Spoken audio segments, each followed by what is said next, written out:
hilltop stood. I can still see its hanging roofs against the cypress trees.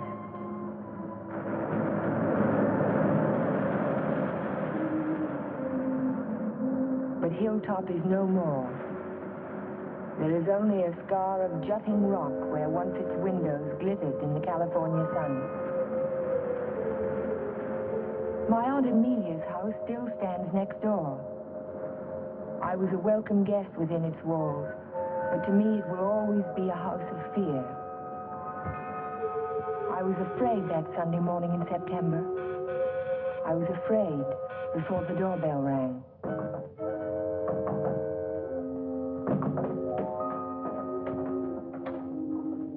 Morning, Ella. Good morning. Hello, Amelia.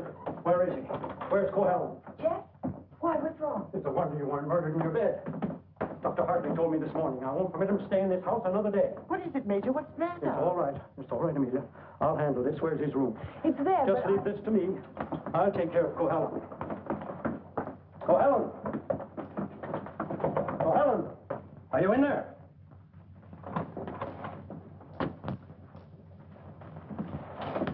He's gone. He can't be. He said last night... Well, I mean, he must be around somewhere. I'll search the place from top to bottom. Would anyone mind telling me what all this excitement is about? You've been harboring a dangerous man. A man who is... Wouldn't it be fair to Jeff if we waited until we find him and then he can speak for himself? Well, by all means, find him. But where? Well, supposing I look in the garage and see if his car's still there. Just what did Dr. Hartley tell you?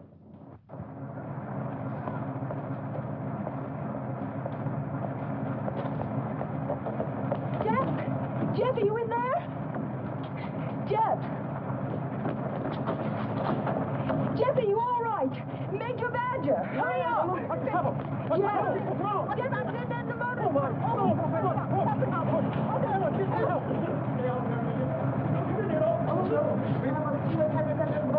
Gotta get him out in the air. Amelia, go for an ambulance. Yes, I will. Come on, Ellen. Right Grab away. his shoulders. You grab his legs. You get him out in the air. Come on. Jeff, if only I had listened to the doctor. If you had only listened to him on the train.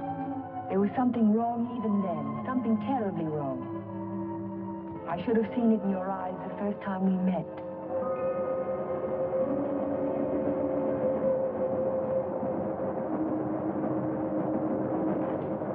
Well, hello, Jeff. Oh, hello, Doc. Patient in Los Angeles, or were you just doing the town? Oh, medical dinner at the Biltmore last night. What have you been up to? I spent a couple of days at the General Hospital. Those dizzy spells again? Nothing serious, I hope. When I need a doctor, I'll come to see you. I was getting some technical stuff for the Veterans Hospital I'm working on. Didn't I hear somewhere that Ben Shepard donated the land for it? That's right. Join me in a cup of coffee? No, thanks. I've just had breakfast. I'll see you later then. Oh, Jeff, Yes? I don't like those recurring periods of depression of yours. Why don't you come in and let me give you a checkup? One of these days.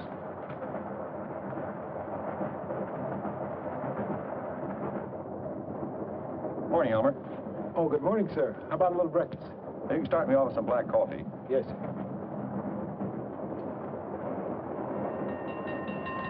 May I? Yes?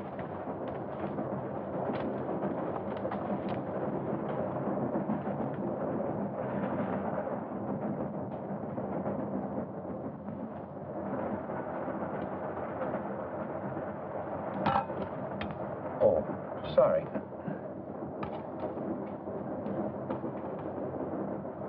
Go ahead, throw it. I've just saved the train from being wrecked. By throwing salt over your shoulder? Oh, by showing proper respect for the powers of darkness. Powers of darkness. What have we here? A disbeliever? Let's see what the tea leaves say about you. Your coffee, sir. Oh, thank you. There's a trick my grandmother taught me. She learned it from an old witch in Ireland. And so you've been drinking coffee ever since? That's beside the point. I see your name scribbled on the bottom of the cup. It starts with an L, doesn't it? It does not? Ah, but it does. The tea leaves never lie. I see it now. L-N. Your name is Ellen. Isn't it? Yes. You'll not be so quick to scoff now, will you? Now, let's see where you're from. I see a large body of water. Not so large as an ocean, but the next thing to it. Now, what could that be? Lake Superior. It's the largest lake in America. And you're from Lake Superior? From Minnesota. Now we'll go into your destination. It's Pine Cliff, of course. You wouldn't be on this train. But where in Pine Cliff? I see here an old woman and the letter A. Now, let me see. The old woman is standing in the garden and she's talking to her neighbor. So you're going to the city, she says. What train will you be coming back on? Saturday's train, he says. Then you'll have a pleasant companion, she says, for my niece Ellen is coming to visit me and she'll be on Saturday's train. You see, the tea leaves never lie. And neither do the tea bags. But how will I know her, I says to Amelia. Sure now, she says. Just look around the parlor car and the prettiest girl there, that'll be Ellen Foster. You're a real Irishman, aren't you? You've obviously kissed the blonde this time. Kissed it, she says. I wear it on my watch fob. And just from what part of Ireland do you come? Flatbush.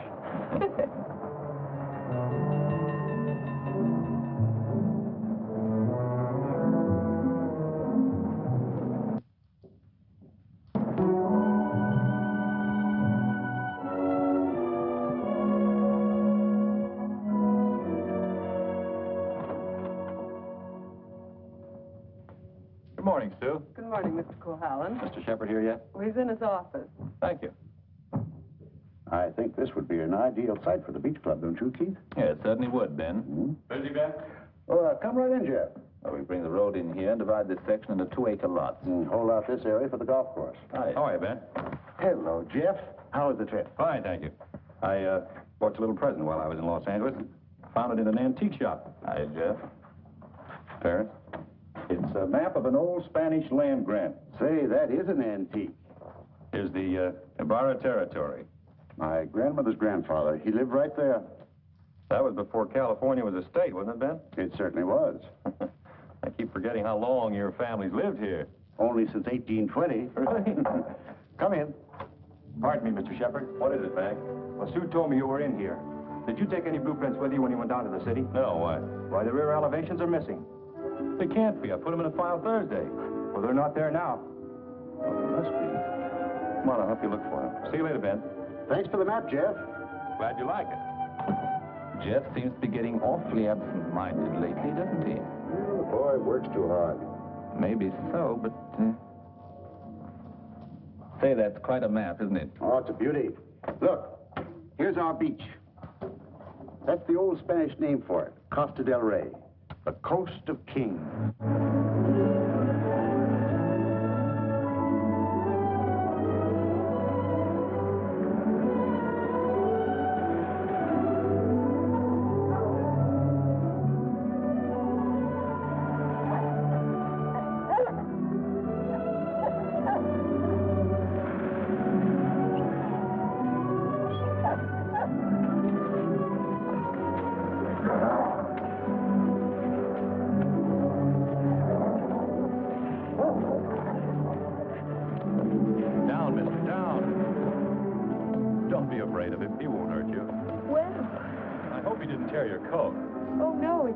It's all right.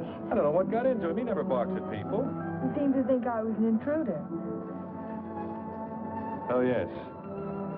Of course, that must be it. Is this a private beach? Oh, no.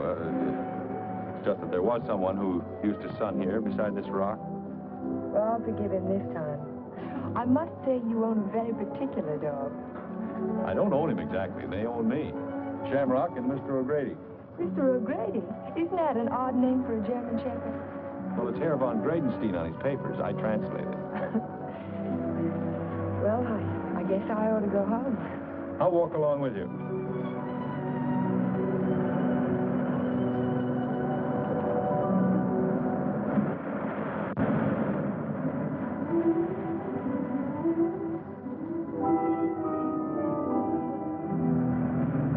What an amazing house. Don't you like it? Yes, I think I do. It looks as if it had wings. As if it could take off and fly across the sea. That's the effect I was striving for when I built it. You built it. My house. Certainly belongs exactly where it is, doesn't it? Yes, I think a house ought to blend with its environment. If it's built in a valley, it should crouch between trees. If it's on top of a hill, it ought to be part of the sky. As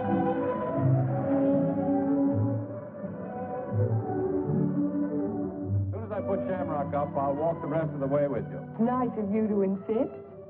Isn't it? I'm beginning to like your house more and more.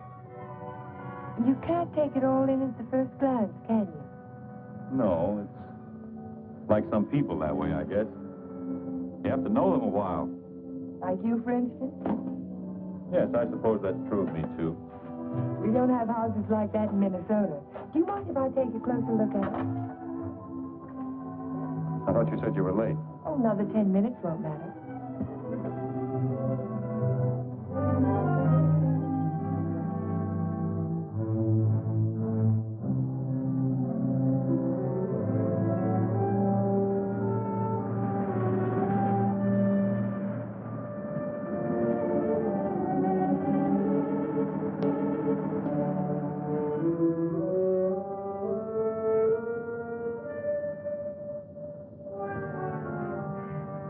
May I go in?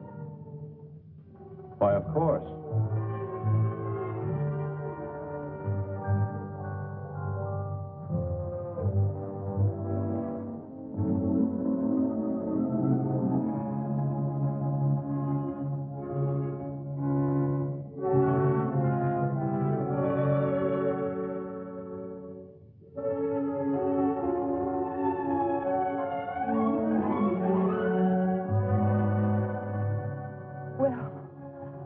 I just don't know what to say. You care for a drink? Thank you. Sherry, all right? Yes.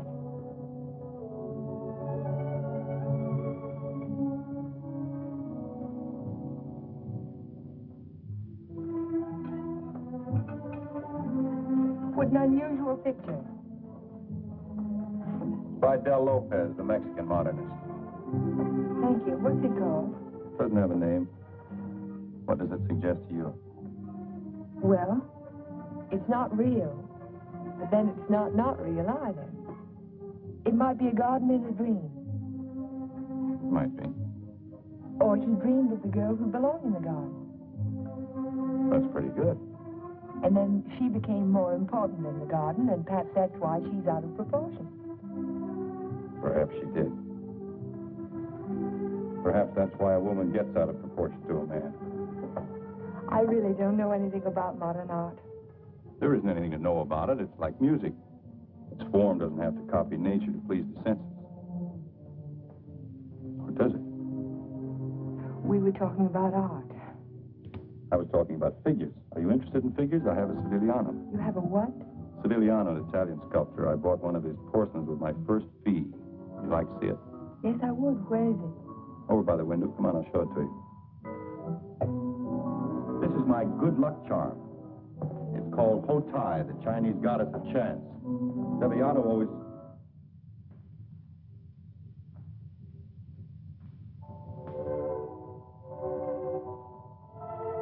Oh, Jeff, I'm terribly sorry.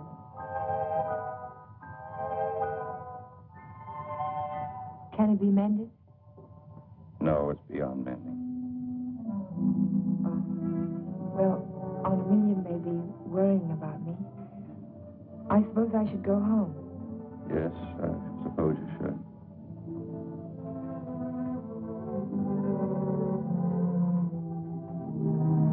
Goodbye.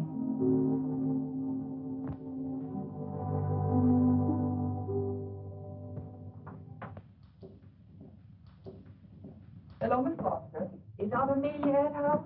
I didn't see her go out. Ellen. Oh, hello, Aunt Amelia. Were you afraid I was lost? No, I was sure you could take care of yourself. But it was getting late, and I was afraid you'd forgotten about the dance at the country club tonight. Of course not. I just ran into Mr. Cohallen on the beach, and I stopped by his house for a glass of sherry. You were inside Hilltop? Why, yes. You don't disapprove, do you? After all, I'm a little old to need a chaperone. But no one's ever been inside Hilltop before. No one. Except Jeff. It's funny. He built it for his bride. Then there's a Mrs. Cohallen. No, Vivian was killed the night before the wedding. How awful. Aunt Amelia, Yes, dear. what was she like? Vivian, she was the most beautiful girl you ever laid your eyes on. She was Ben Shepherd's daughter. Ben Shepherd. Ben owns most of Pine Cliff. That's why it was such a perfect match. Jeff was a protege of his, more like a son. And when he fell in love with Vivian, Ben was delighted. Of course, he adored Vivian, especially after her mother. And I shouldn't talk about a mother. It was such a scandal. Poor Ben. Aunt Amelia, you said that Vivian Shepherd was killed. Was it? It was an accident. Jeff told Ben it was bad luck to have a party before the wedding, but Ben insisted. There were so many people there. Jeff and Vivian stole away in her car, and 5 minutes later she was dead in a collision at 12 Mile Drive. You never can tell what private tragedies people have had, can you? I mean, when you first meet them. He seemed so light-hearted on the train. He can be that way sometimes, and next minute he's strange. Like never inviting people into his home and never mentioning Vivian's name. I can tell you one thing, we've been pretty worried about Jeff, but the way he's been acting. Well, how would you expect him to act after a shock like that? Seeing the woman he loved killed right in front of his eyes? To wonder he didn't go out of his mind. Don't get so excited, dear. I'm sorry. And don't get too interested in Jeff Cohallen. There are other attractive men in Pine Cliff. Oh, men who aren't... Men who aren't what, Aunt Amelia? Well, after all, he has had a tragedy in his life, and it's only a year ago. Hadn't we better get dressed? Yes.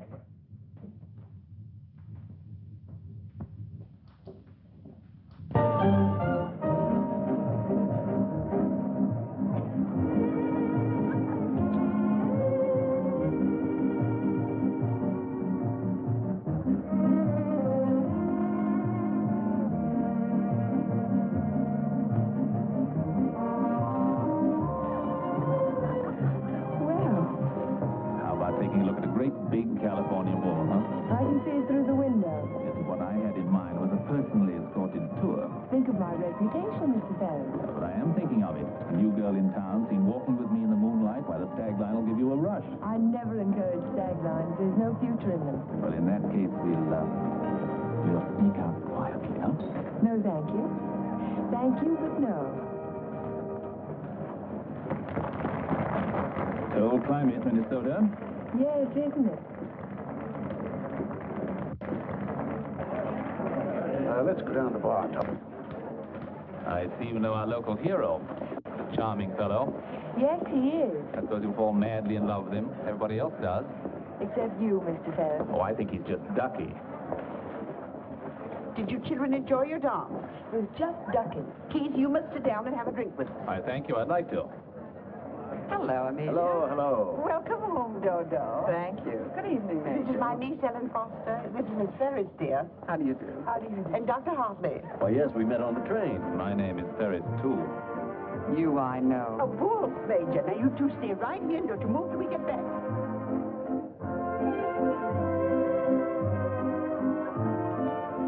Miss Foster's the only dance I know is a waltz. Will you risk it with me? I'd love to, Dr. Hartley.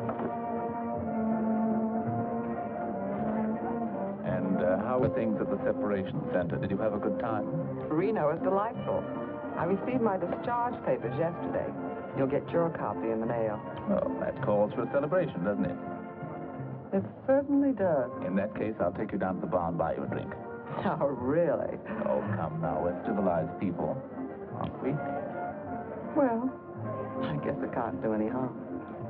You know, I think it ought to be a lot of fun, now that we're not married anymore.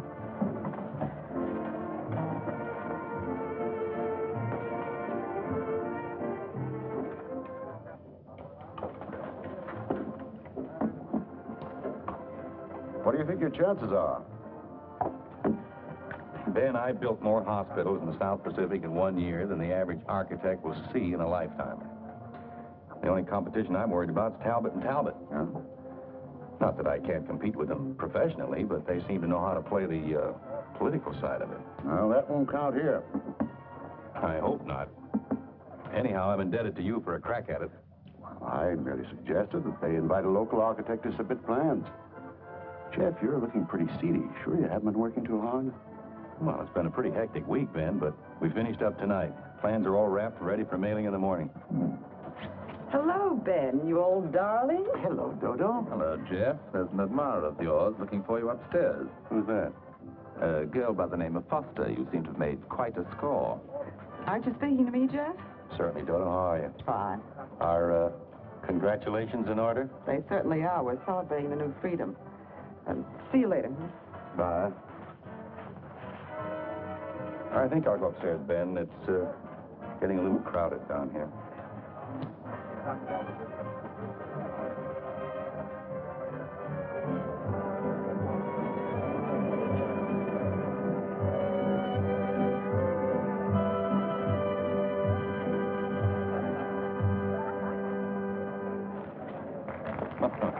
Too long? I'm completely exhausted.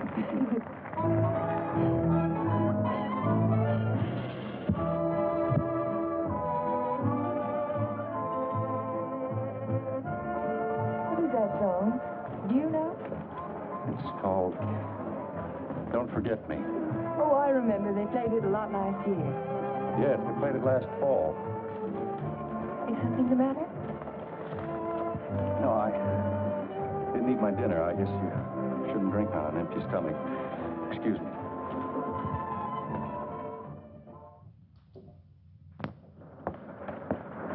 Here, Butch. Such a little animal, and yet he's got an appetite as big as mine. Well, Jeff doesn't answer. Oh, maybe he left early. But he looked so worried last night. Well, supposing he's ill and there's no one to take care of him. After all, dear, Jeff's a big boy now. Oh, how nice. We're invited to Ben's Fiesta next week. He gives one every year. I think I'll walk over and make sure he's all right. Who, Ben? Oh, you mean Jeff?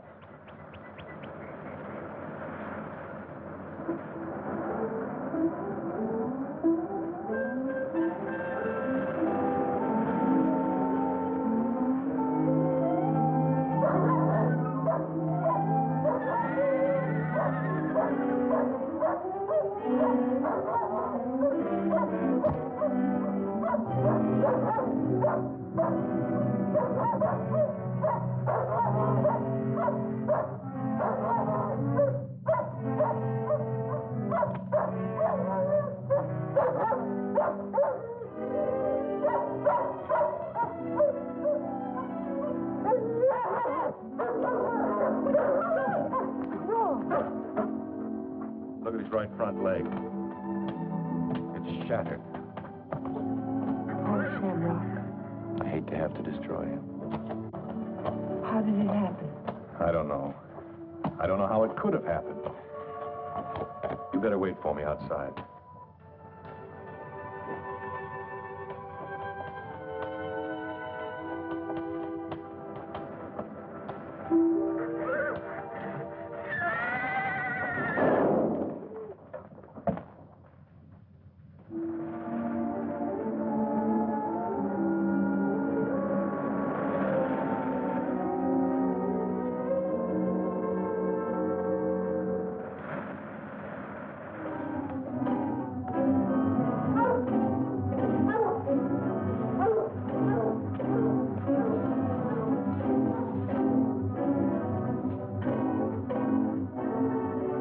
Which way he went? Who? The man. What man?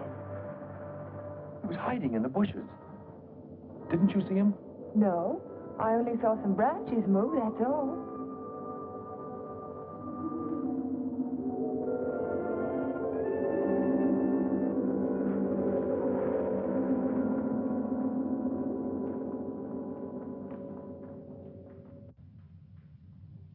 I've never seen lovelier roses. What are they called? Matador, I believe. They grow on the bush out on a terrace. Matador? Oh, of course, after the color of the bullfighter's cape. Or the bull's blood.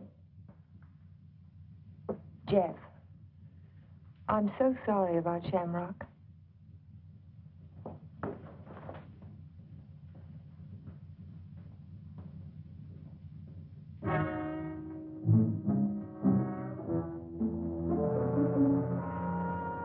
Helen, you better go now. You're not safe with me. Do you understand? I suppose I don't want to be safe. Please go now. I'll call you later. All right, Jeff.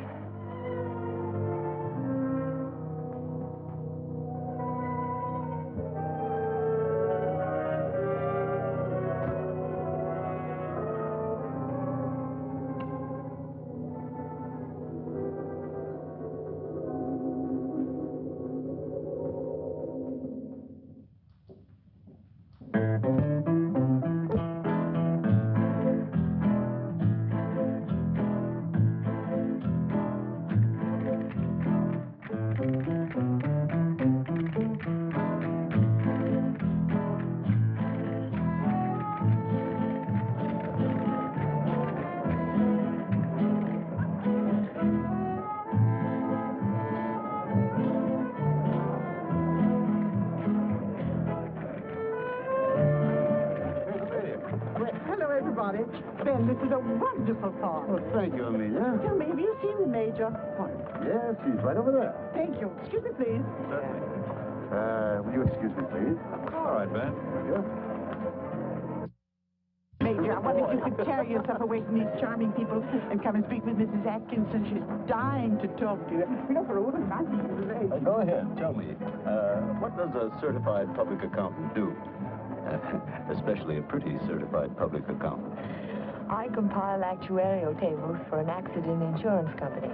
What are the odds against a man fracturing his arm? That sort of thing. Oh, what are the odds? 90 to 1 that you won't break your arm this year. Well, that's good. But if you do, it's 2 to 1 that it'll be the right arm. Or have you noticed that in your practice? No. What I've noticed is that my patients have all their fractures just when I'm ready to sit down to dinner.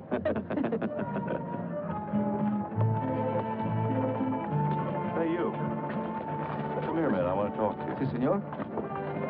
Didn't I see you around my place last week? Me?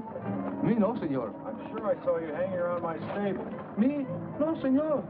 Some other fellow, but not me. Just a minute. All right, quit. Well, I wonder what that was all about. Oh, the morning after the dance, I went over to see if Jeff was all right, and there was a prowler behind a bush. Did you see him yourself? No, but Jeff did. Oh. Cigarette? Thank you.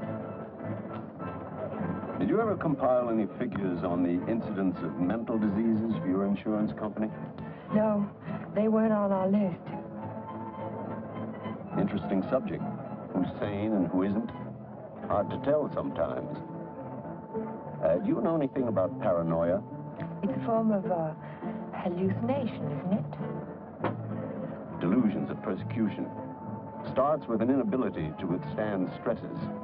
Normal person experiences misfortune, throws it off sooner or later. But if a person is psychotic to begin with, he may start to imagine things. He might even begin to imagine there's a conspiracy against him. That's when he gets dangerous. Do you have a specific case in mind, Doctor, a person that you're treating? No, it's out of my field. I'm a general practitioner, not a psychiatrist. Senor Doctor. Yes. Lady call on telephone, very sick. You come right away? Did you get the address? Si, senor. Oh, thank you. Forgive me, please. Of course.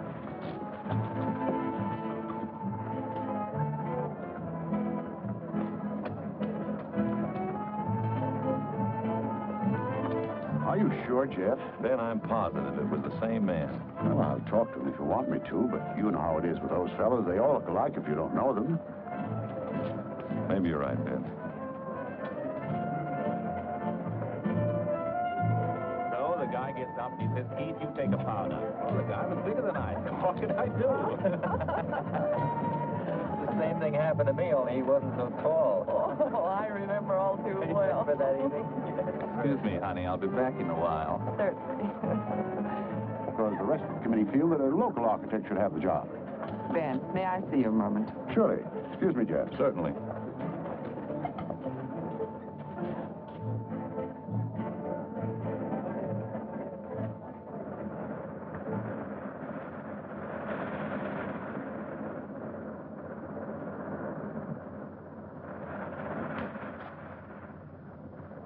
Well, if it isn't Miss Icicle from Minnesota. Good evening, Mr. Ferris. Call me Keith. It was nice of you to find this secluded spot. Huh? Are you always this way when you've been drinking? Oh, now, this Miss Prim and Proper business didn't fool me for a minute. I spotted you the first night. Don't. You don't have to pretend, honey. Just relax and enjoy it. Stop it. You kidding?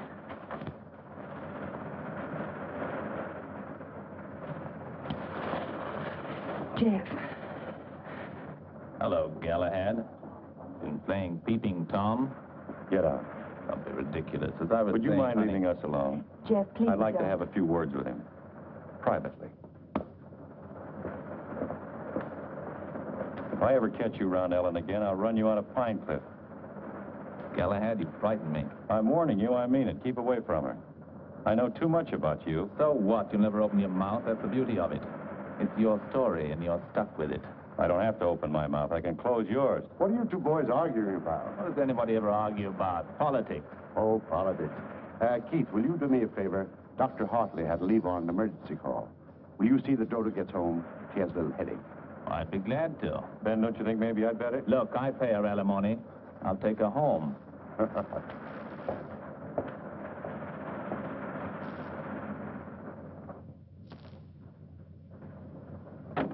It was a lovely, lovely party, darling. I'm glad you enjoyed it. You're sure I can trust you to take her straight home? Oh, the car knows the way, Ben, all by itself. Good night, then. Oh, Ben. Yes? It might be a good idea to keep an eye on Jeff tonight. See that he doesn't drink anymore. He was getting a little out of control. Thanks, Keith. I'll watch him. Good night.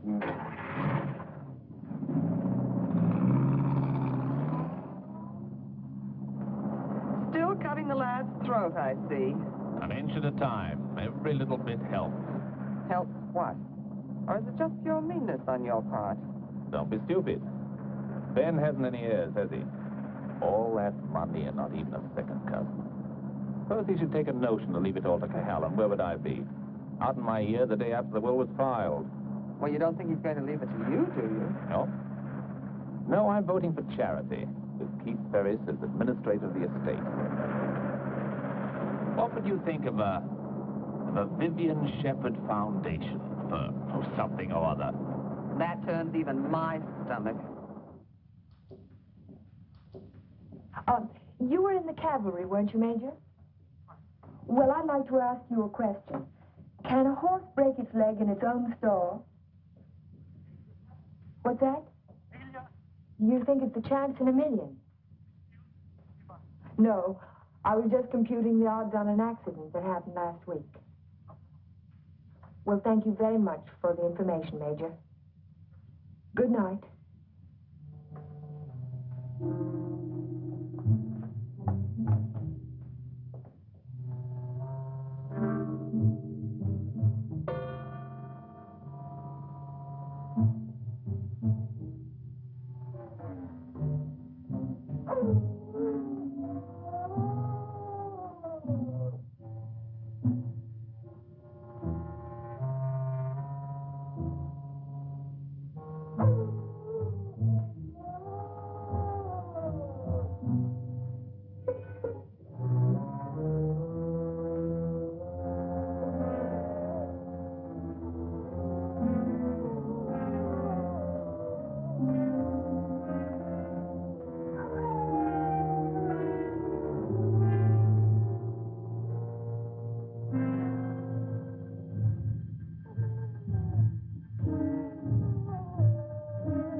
dog howling. And I heard it too. Did you tell where it came from? No. It's around here someplace, but I can't locate it.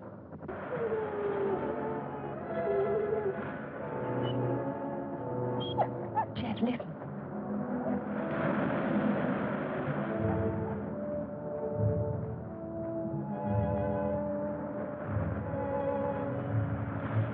What's the matter, mister?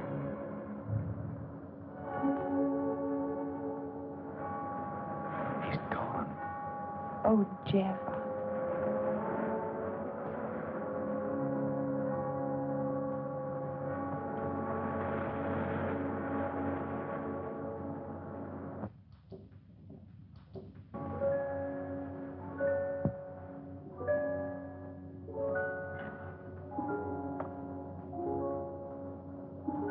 Well, that's about all we can do tonight. Jeff. I want to talk to you. Well, not now. I'm sorry, I didn't mean to be rude, but I'm just not in the mood for conversation. You have to listen. It's important. Well, let's go up to the house.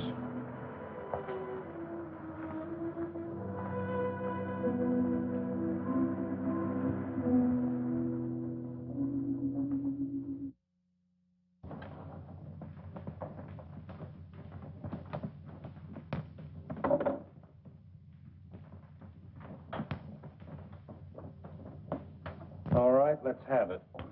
I talked to Major Badger tonight. He can't understand how Shamrock could break his leg in his own store. Well, he hasn't anything on me. I can't understand it either. That's bad luck. Don't call it luck, Jeff. What would you call it? I'm not sure. A few days ago, this rose was on your matador bush.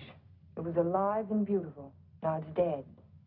Was that bad luck, or was it cause and effect? You picked it, so it died. I didn't pick it. The whole bush died overnight for no reason. There must be a reason. There's always a reason for everything. Is there? Maybe you can give me a reason for this. Take a good look at it. It looks different. Is it the way the light hits it? It isn't the light, it's the colors. Look at it again. Oh, I see what you mean. They faded, haven't they? All the life's gone out of it. Your rose bush died. Your painting fades. But have you ever had a common, ordinary fall, Jeff? What do you mean? 65% of all accidents are falls. Falls down a flight of steps, falls out of a tree, falls off a ladder, or in a bathtub. But nothing of that sort ever happens to you. It's too ordinary. Your kind of accident has to be unique. What are you driving at? Your bad luck, Jeff. It's a little too bad to be true. Your porcelain figure fell off the table while nobody was in the house. Shamrock broke his leg while he was in his own stall. Now your picture fades. It's too bizarre, Jeff. The impossible can happen, but not over and over again. Are you trying to tell me they didn't happen? No, they happened all right, but it wasn't luck. Can't you see the pattern that runs through all your accidents? Shamrock, Mr. O'Grady, your picture, your statue, your rose bush, and the collision on the highway last year. That's when it all began. 6 accidents, and every one of them killed something you loved. Do you know what the mathematical odds are against a run like that? 1 billion to 1. Are you telling me they weren't accidents at all? No, I'm only trying to tell you that lightning can strike twice in the same place, Jeff, but not 6 times.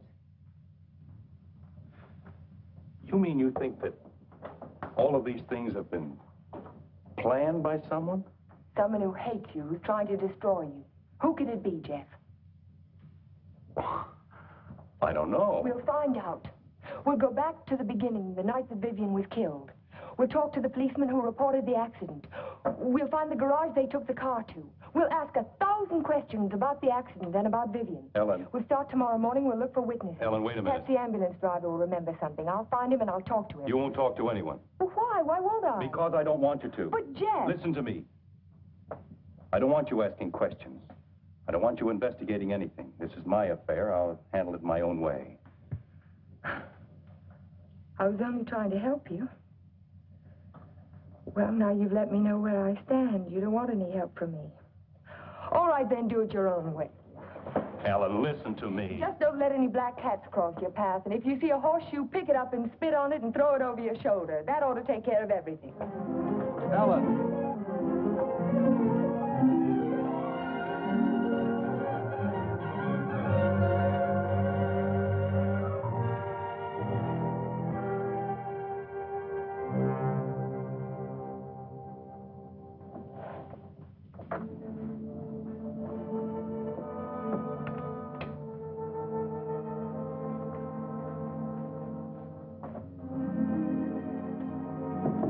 Come in.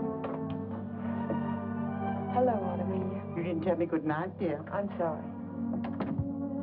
Is anything wrong? No, there isn't anything wrong. There isn't anything right either. I saw you come home. You were at Jeff's again, weren't you? Yes. I don't want you to think I'm an old busybody, but I'm all the family that you have, and it would help you to talk to someone. What is there to talk about? He doesn't love me. He never will. He's in love with a memory. I tried to warn you to be sensible. Sensible. I love him. I've got to help him if I can, whether he likes it or not. I know. Good night, dear. Good night, Aunt Amelia.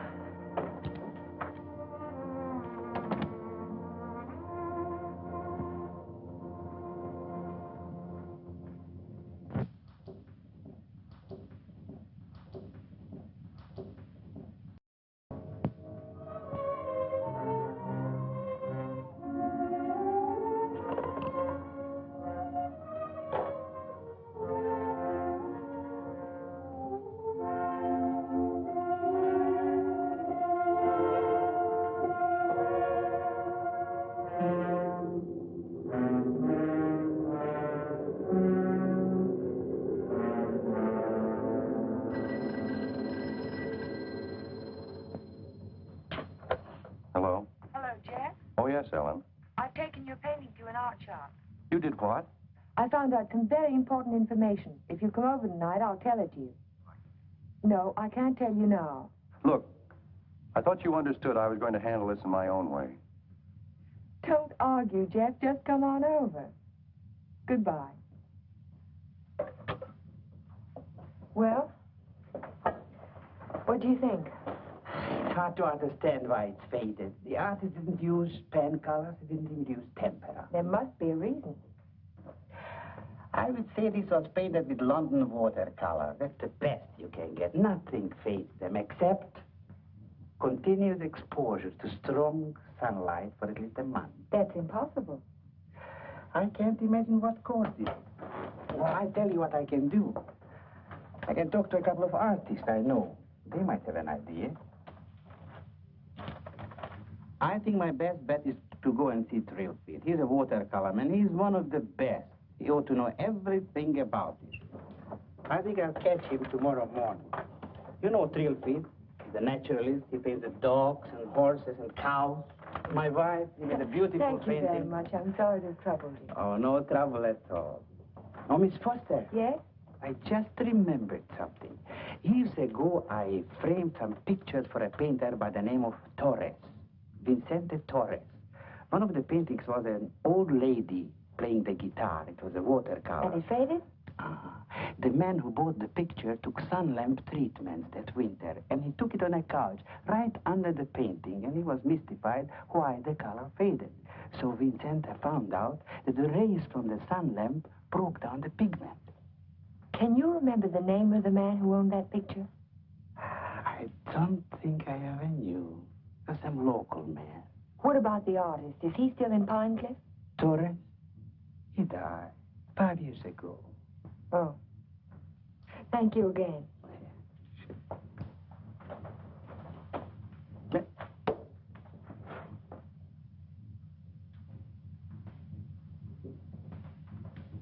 Very strange. Have you told anybody else about this? Of course not. But someone in Pine Cliff knows that you can fade the colors out of a painting by turning a sun lamp on it. If we can find out who owns that picture, Jeff, the portrait of the old woman with the guitar... What would it prove? If somebody wants to destroy a painting, there must be 100 easier ways of doing it. That's not all. Read this.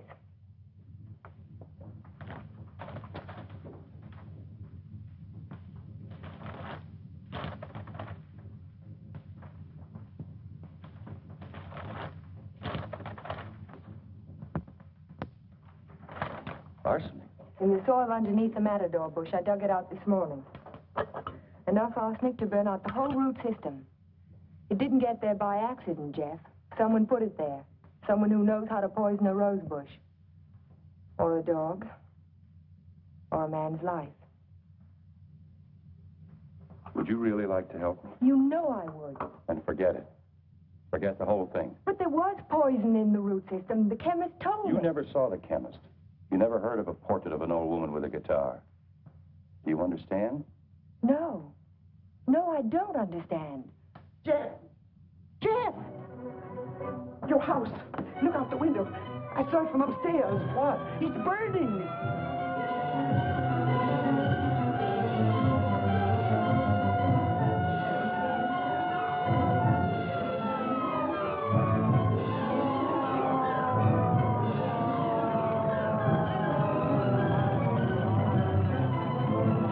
Sorry, we won't be able to save much, Mr. Cohallen. The fire got too big a start.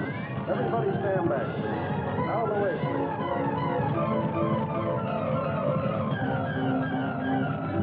Hello, Jeff. A lovely fire, isn't it? You know, you can see it for miles. Jumped right in my car and drove over. Wouldn't have missed it for anything.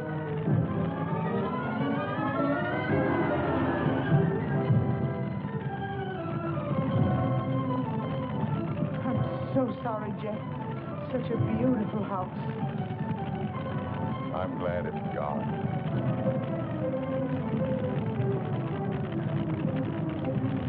Be sure to tell Jeff that he's welcome to come and stay with us as long as he likes.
No, he hasn't come in all day. Did you try to locate him at Mrs. Foster's?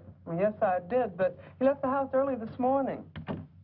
Well, wait a second. Here he is now. Good, good. Have him come right in. Mr. Shepard wants to see you. So I hear.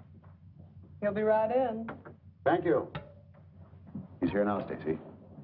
Hello, Ben. I didn't mean to keep you waiting. It's quite all right, Jeff. I'm terribly sorry about what happened last night. I know you are, thanks. I wouldn't bother you about anything today ordinarily, but Mr. Rogers here just came to town. Stacy Rogers, chairman of the hospital committee. Oh, of course. How are you, sir? Glad to know you. This is the Jeff Cohallen I recommended to you. Yes, we examined your plans last night, Mr. Cohallen. Good, clean, modern lines. Thank you.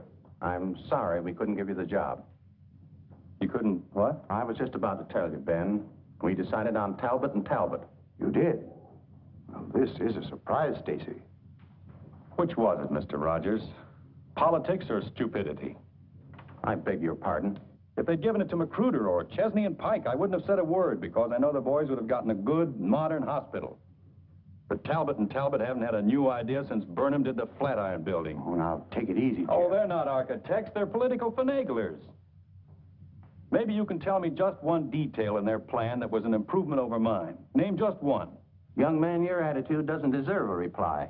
But since you're a friend of Mr. Shepard's, I will say to you that no member of the board, myself included, could understand how a reputable architect would submit his design for an important building with no interior detail whatsoever. No detail. There were 17 blueprints of the interior, right down to the placement of the operating tables and surgery. You may have drawn them, young man, but you didn't send them to us. There were no interior details? None at all. Could they have been misplaced somewhere in your office? Not possibly. The sealed packages were opened in the presence of the entire board. Maybe you misplaced them, Jeff. You know how absent-minded you've been. Suppose you can find the duplicates. Would the board be willing to reconsider? That's impossible. The contract has already been awarded.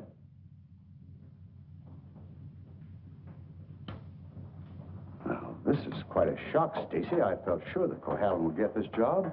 Oh, I'm sorry, Ben, but you understand my position. Jeff, you weren't going home without me, were you? Without you? You told me to drop in at 5:30 and you'd drive me home. Do you remember? I'm not going home now. Oh, is anything wrong? Everything's wrong. Come on, let's get out of here.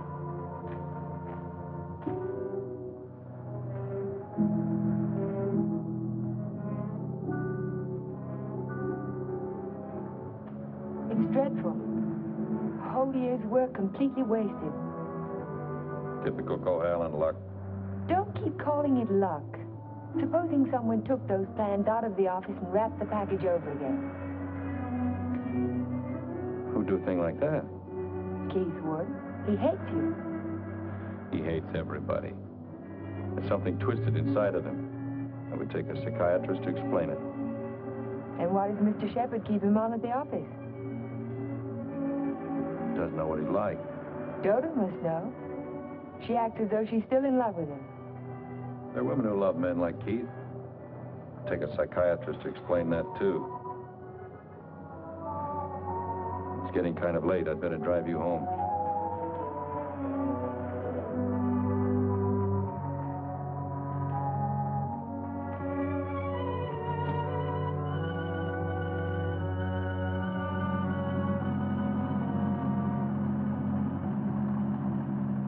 Isn't this near where...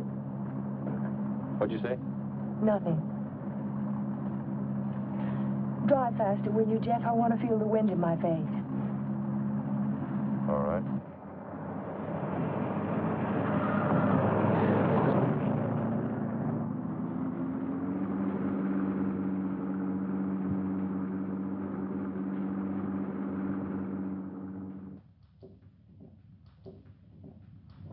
Here you are, Miss Foster. 296 Hall Street, Fall River, Massachusetts. Thank you very much, Sergeant. Just one thing more. The accident happened on 12 Mile Drive, didn't it? That's right. Just 3 miles from Pine Cliff. Thank you very much. Traffic Department. Miss Foster. Who? Just a minute, please. Oh, Miss Foster. It's for you. For me? Hello? Miss Foster? This is Dr. Hartley. Oh, hello, Doctor. How on earth did you know I was here? My office is just across the street. I saw you go into the police station as I parked my car. Are you in trouble, Miss Foster? In trouble? Why, no. I mean, not exactly. I think you better drop into my office. Can you come over right away? Well, I have a long-distance phone call to make first. Well, just as soon as you complete your call. Yes. I think I could come by in about 20 minutes. Thank you.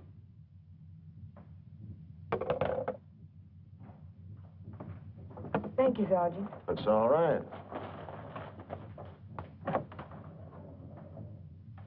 Miss Foster, Hello, Dr. Hartley. come in. Come in. I was startled when you telephoned me at the police station. Well, I'm very glad I spotted you when I did. Why did you ask me if I was in trouble? Well, the fact is, I'm in rather an awkward position.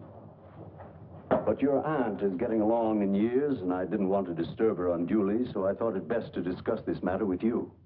Sit down, sit down. Thank you. Yes, Doctor?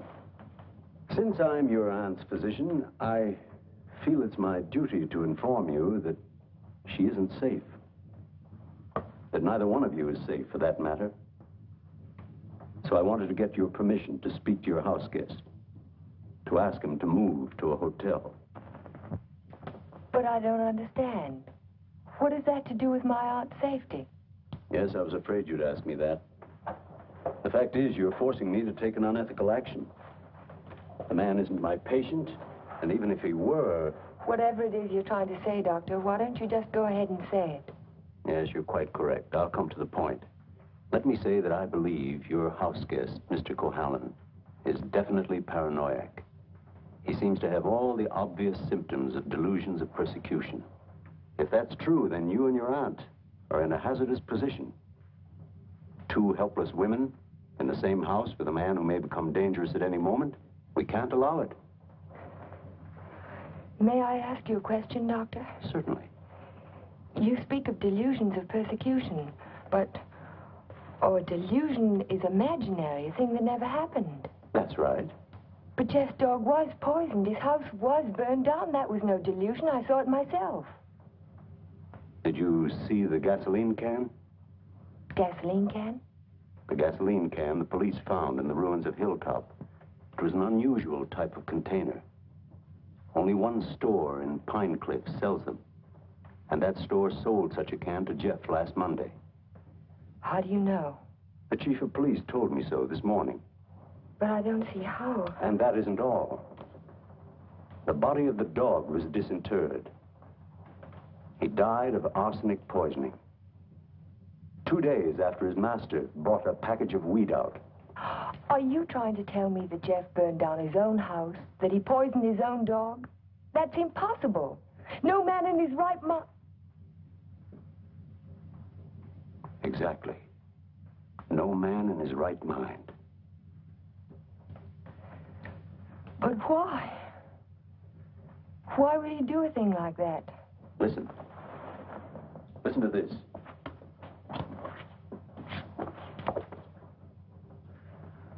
Once the feeling of guilt is firmly established in the subconscious, the patient may do injury to himself as a form of penance or self-imposed retribution. Such actions may be taken without conscious volition and will often disappear entirely from the memory stream, so that the patient is later unaware that his injuries were self-inflicted. That's my theory, that Jeff is suffering from feelings of guilt, and he's unconsciously punishing himself for it. Guilt? You keep talking about guilt. I don't understand you. What is he guilty of? His fiancée was killed in an automobile accident a year ago, and he was at the steering wheel at the time. It would be an unusual man who didn't reproach himself under those circumstances, even if he was blameless. And if he thought he was responsible for the death of the woman he loved, if the thought began to prey on his mind, it's rather an obvious theory, isn't it? Yes. Then I have your permission to speak to him. I'll be as tactful as possible. No, not yet. Not until Friday. Friday? I've got to have time to think about it. I'll be very careful, but promise me you won't speak to him yet. Well, I can't force my opinions on you, Miss Foster, but I must emphasize as strongly as I can that delay can be dangerous. Extremely dangerous. I'll be very, very careful, Dr. Hartley. I hope you will, Miss Foster. Thank you.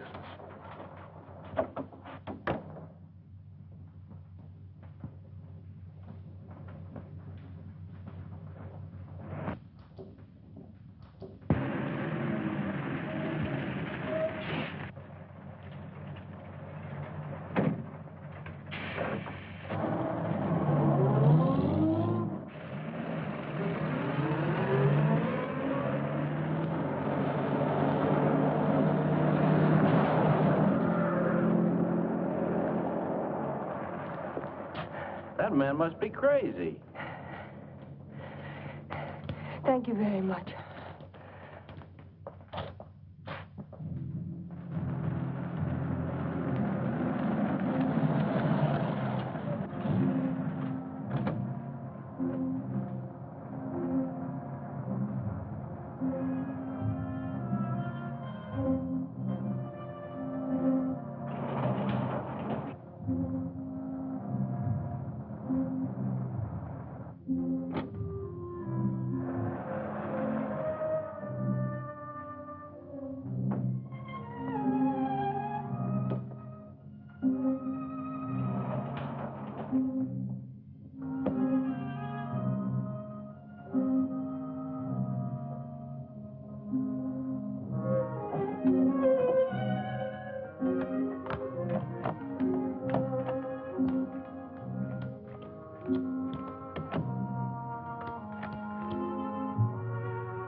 Hello.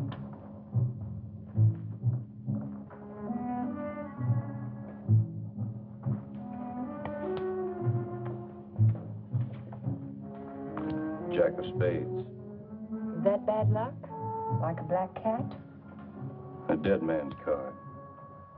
Oh? Is there a card for a dead woman? The queen of spades. I almost drew it this afternoon. Oh, what happened? Oh, I just gotten off the bus and was waiting to cross the street and a car nearly ran me down. It almost seemed to be trying to. Did you see the driver? No, I was too busy trying to get out of the way. What kind of a car was it? A green convertible. Like yours. Except the top was up.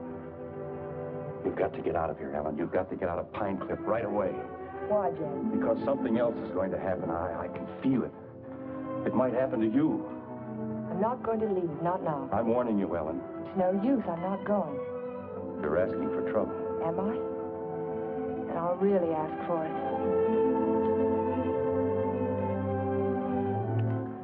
Watch yourself closely.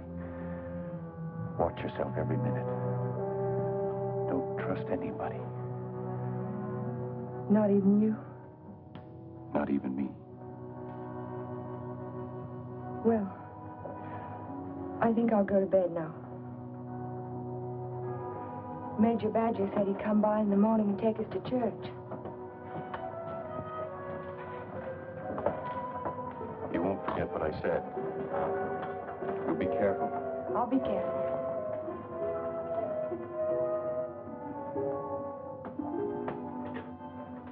Jeff, Yes?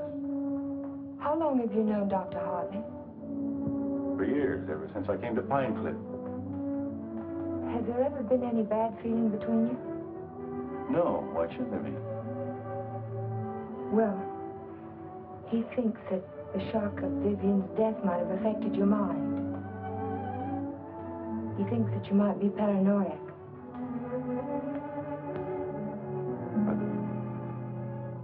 You don't think so, do you?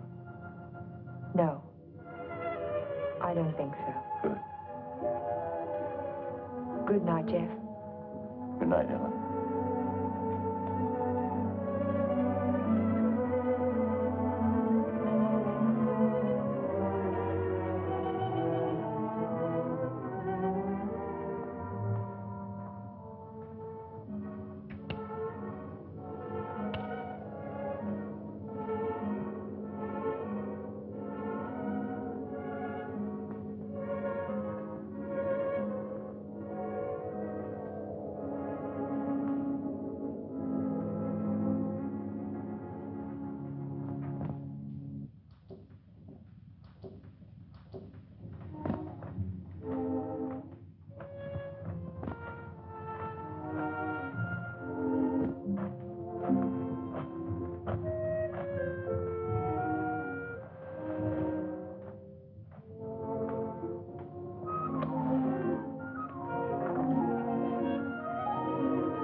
wanted you to have this.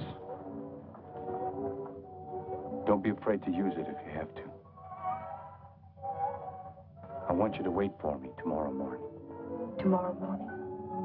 You mustn't leave the house. You mustn't leave the house without me. Promise you won't. All right, Jeff. I promise. You won't forget when Major Badger arrives? No, I won't forget. Good girl. Good night.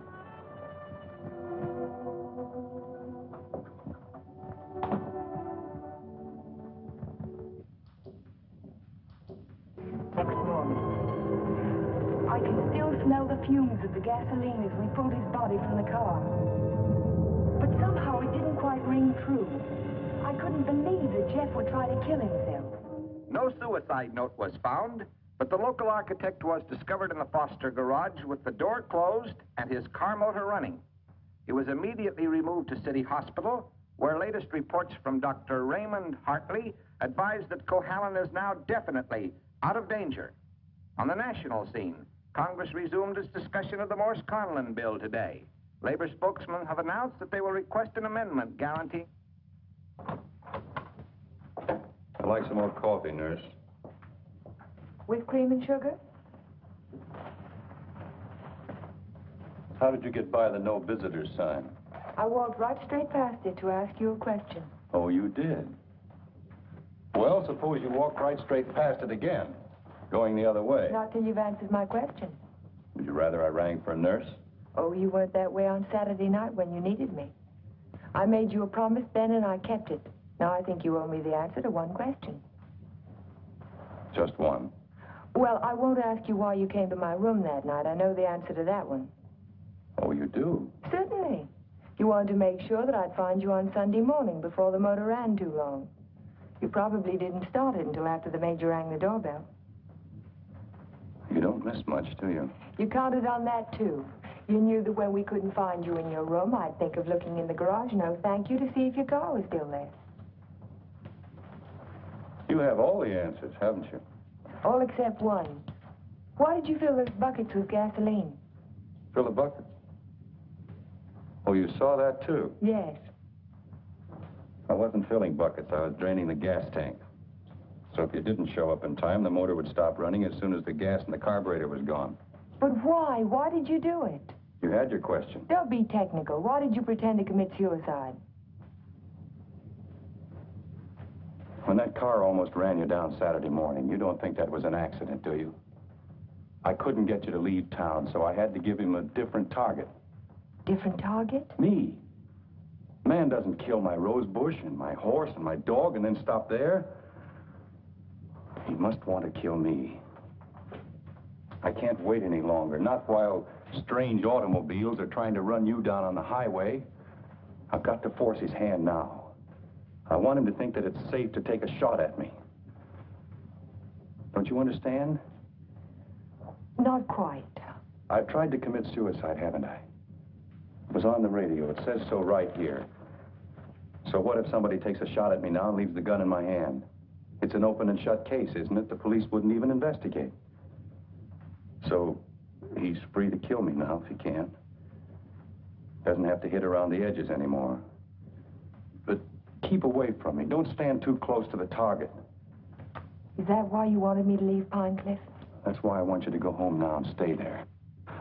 Lock the doors from the inside. If you have any visitors, don't let Aunt Amelia out of your sight. Don't trust anyone. Where will you be if I want to find you? I don't know, but I have to get out of here. I can't wait for him to make the next move. I've got to get out and go after him. You say the exhibit was in 1939? The summer of 39. I ought to have that catalog somewhere.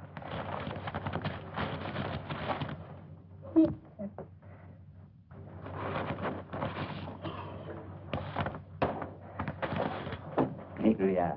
And there's a list of all of the exhibitors in here? The back of the book. Practically every artist who might have known Torres. Oh, yes. This is perfect. Exactly what I was looking for. Thank you. Good afternoon. Yes? Are you Mr. Strabini? Trompin. Yes, that's me. Did you ever know an artist by the name of Vicente Torres? Vicente Torres? Yes. No.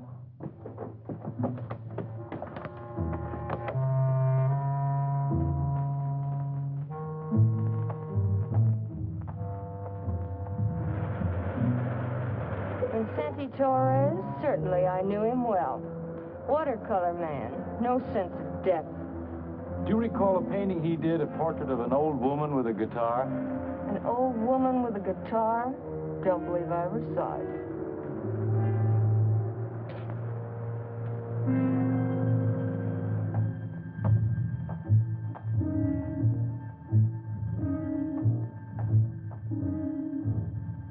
The old woman with the guitar?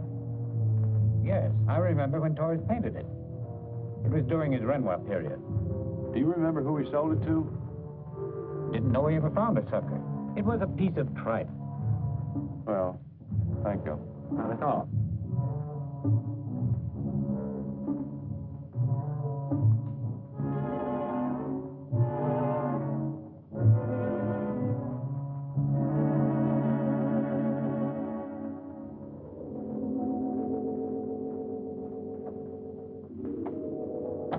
Why, Mr. Cohallen, Hello, Sue. you had a few phone calls. Anything important? I don't think so. A man named Carter called. Said he was a friend of an artist that you knew. The name sounded like Boris. Was it Torres? It could be. Did he leave a number? No. He said he'd call back around 6. What's after that now? When Mr. Shepard's anxious to see you. He's still in the office. Okay. Shepard Estates. Oh, yes, just a minute. Mr. Carter. Hello?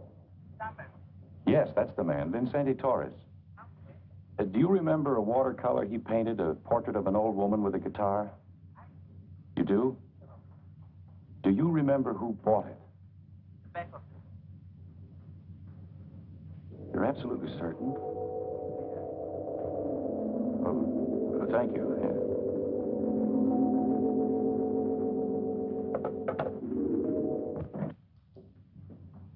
Oh, you're just the man I've been looking for.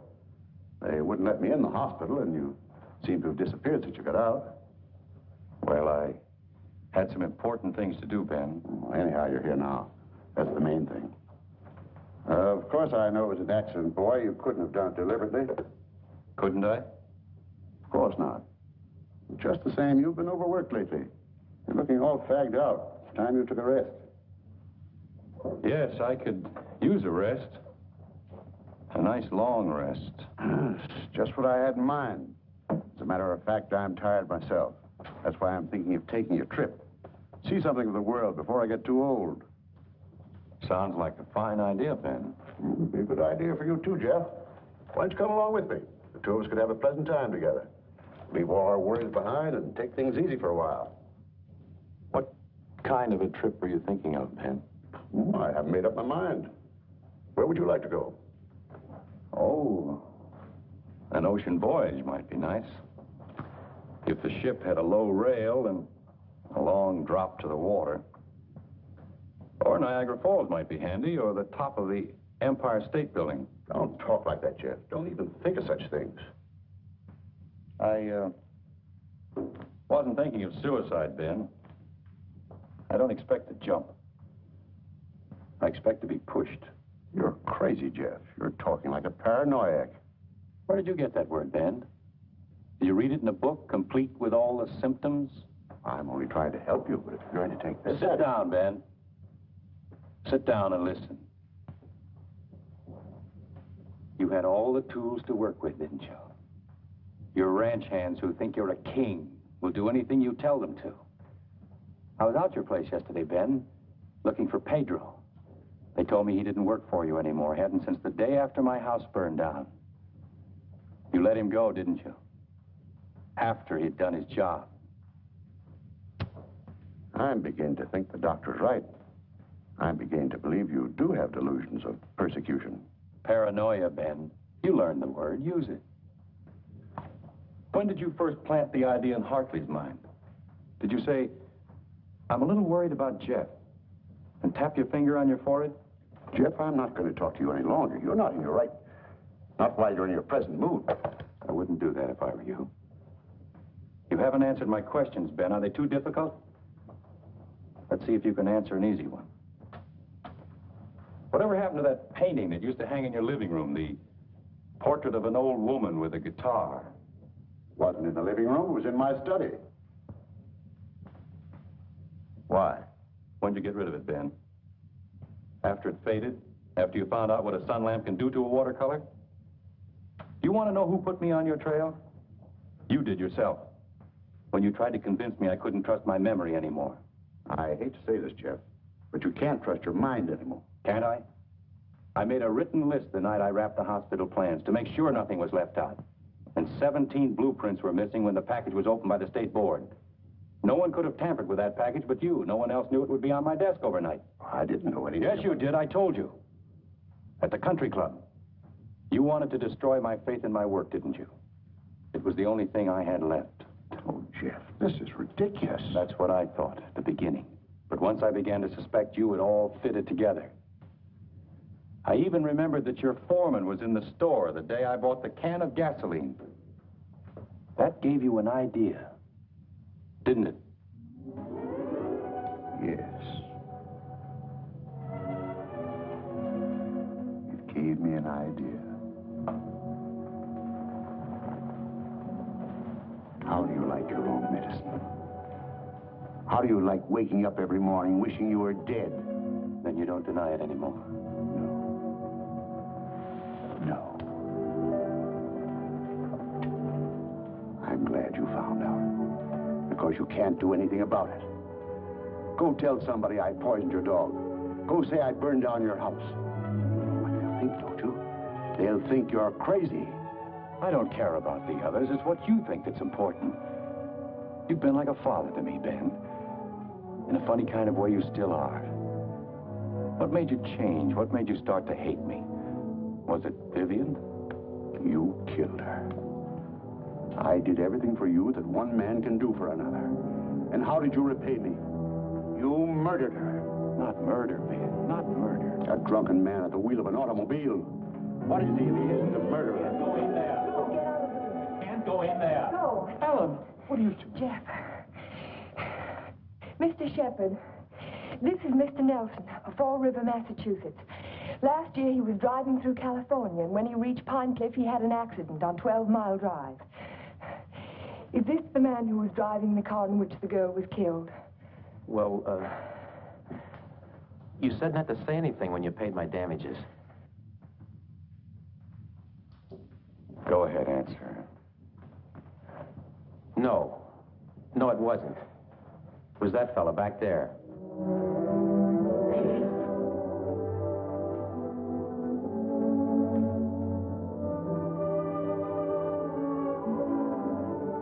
Thank you, Mr. Nelson. I tried to keep it from you, Ben. At the party you gave the night before Vivian and I were to be married, I don't know whether you remember or not, I said something to you about the room being a little stuffy. I wanted to go outside for some air. I was really looking for Vivian.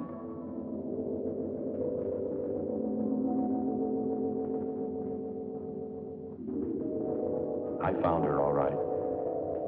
I heard them talking to each other. It wasn't anything new, Ben. It had been going on for years, all the time I was overseas. He was telling her why he'd never marry her. He couldn't. Dodo wouldn't give him a divorce. So she said, "We'll run away without a divorce."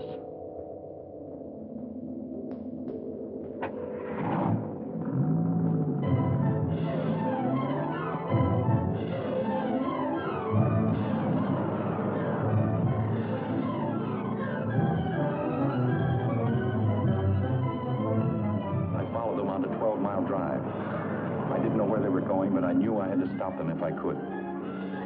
He was going as fast as the curving road would let him.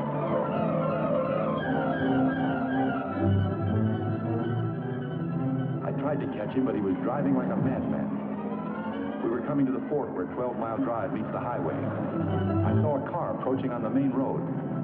Ferris didn't see the other car. I knew what was coming, but there was nothing I could do to stop it.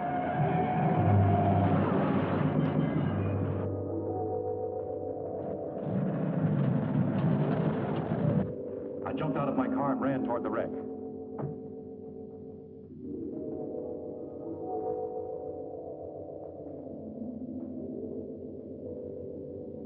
He said, do something for her.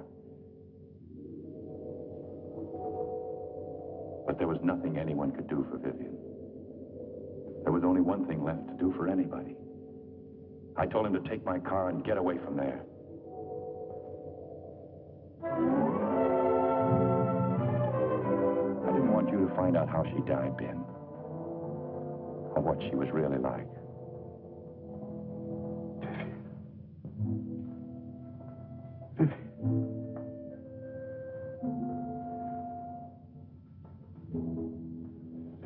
I'm sorry you had to know, Ben. Even now.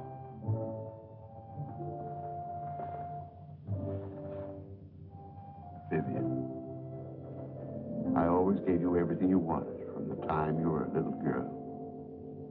You were all I had after your mother ran away. She was no good.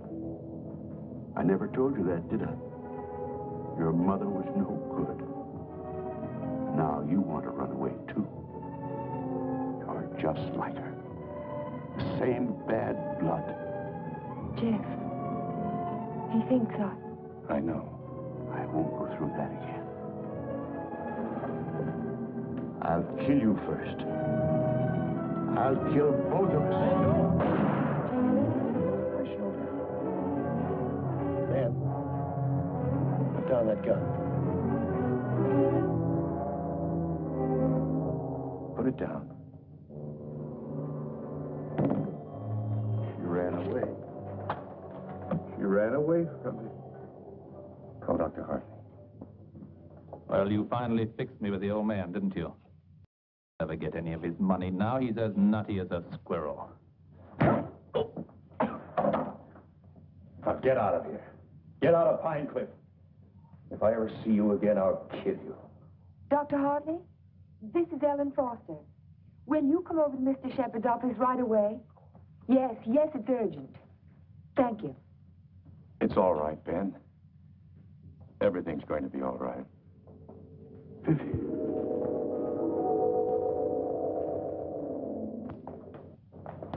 Well, Doctor, will he live? He's healing beautifully. No infection, no complications, simple perforation of the deltoid. And all the time, I thought it was my shoulder. You won't need that thing anymore. Good. He'll be as good as new in a week. Tell me about Ben. Well, Amelia, Ben was the psychopath, of course, from the beginning. I ought to have suspected it, of course. Now he's had what the psychiatrists call a catharsis. He's brought his troubles out into the open. Ellen helped to bring them out when she phoned Fall River. He'll be all right now, in time. Well, I'm very happy to hear that. Well, I hate to drag myself away, but the ill and injured are waiting. I'll see you to your car, Doctor. Bye, Ellen. Jeff? Goodbye, Dr. So long, Doc. And now, young lady, suppose you come along with me.